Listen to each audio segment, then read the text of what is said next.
Okay, so I often get questions about, my bullying presentation, and, schools ask me, can you come and do a presentation on anti-bullying? And to be straight with you, I wouldn't call my presentation anti-bullying.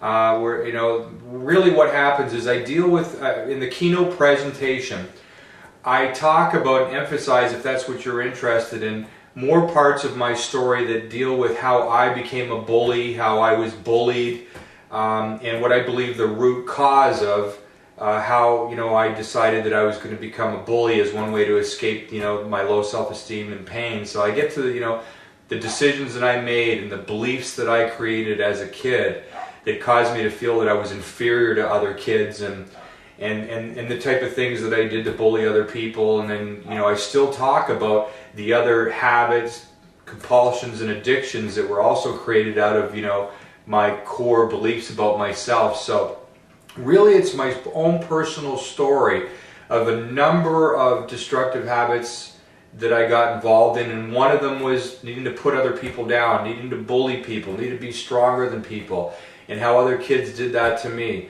But again, it's not me playing the victim, although I was victimized at times. It's really me just telling my story from a unique perspective and how I'm responsible, completely responsible for how my life turned out, and how the beliefs that I created, that I was responsible for creating based on circumstances, in response, I should say, to circumstances that happened in my life, had bullying be one of the manifestations of a way to escape the pain I was creating with my beliefs and my thoughts and my own actions, my own irresponsibility.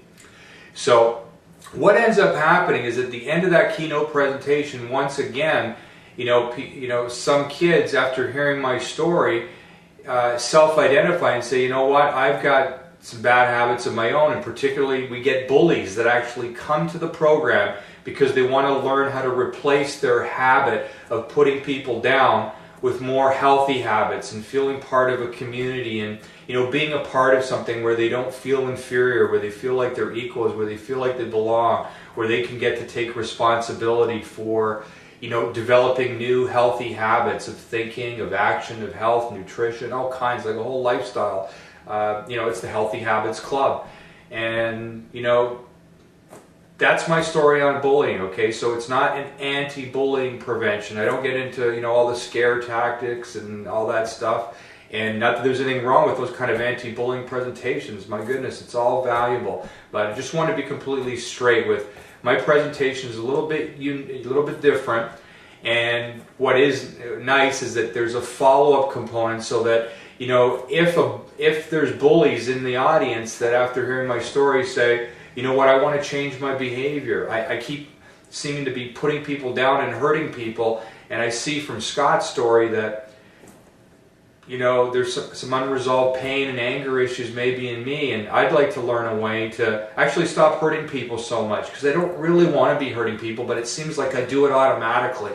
And so my story inspires some kids to actually want to get help with transforming their bullying behaviors, and so they get to participate in the 1 hour seminar on how to break a bad habit, which might be bullying, and then participate further in the 2.5 hour workshop that follows right after that the same day, on being part of the Healthy Habits Club and developing new habits to replace the bad habits, in this case bullying. And then again, to have the opportunity to follow up once a week for a month with those kids that are part of this Healthy Habits Club. And those kids are all kinds of different kids with all kinds of different issues, and bullying being one of them.